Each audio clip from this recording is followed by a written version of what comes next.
Cipher case का सियासत और लेवल प्लेइंग फील्ड की नजर होना अफसोसनाक है। यकसा मवाक़े का मुतालबा करने वालों ने 2500 कागजात नामजदगी दाखिल करा दिए। मानना पड़ेगा कि उन्हें कानून के मुताबिक मौका दिया गया। खुर्रम दस्तगीर की लाइव विद आदिल शाहजेब में गुफ्तगू।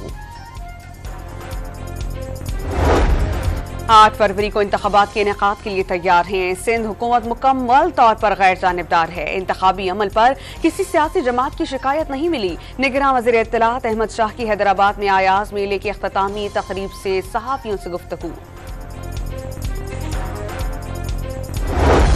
पंजाब के मुख्तलिफ इलाकों में आज भी धुंध का राज। लाहौर सियालकोट मोटरवे M11 को ट्रैफिक के लिए बंद कर दिया गया। शहरियों को गैर जरूरी सफर से गुरेज का मशवरा।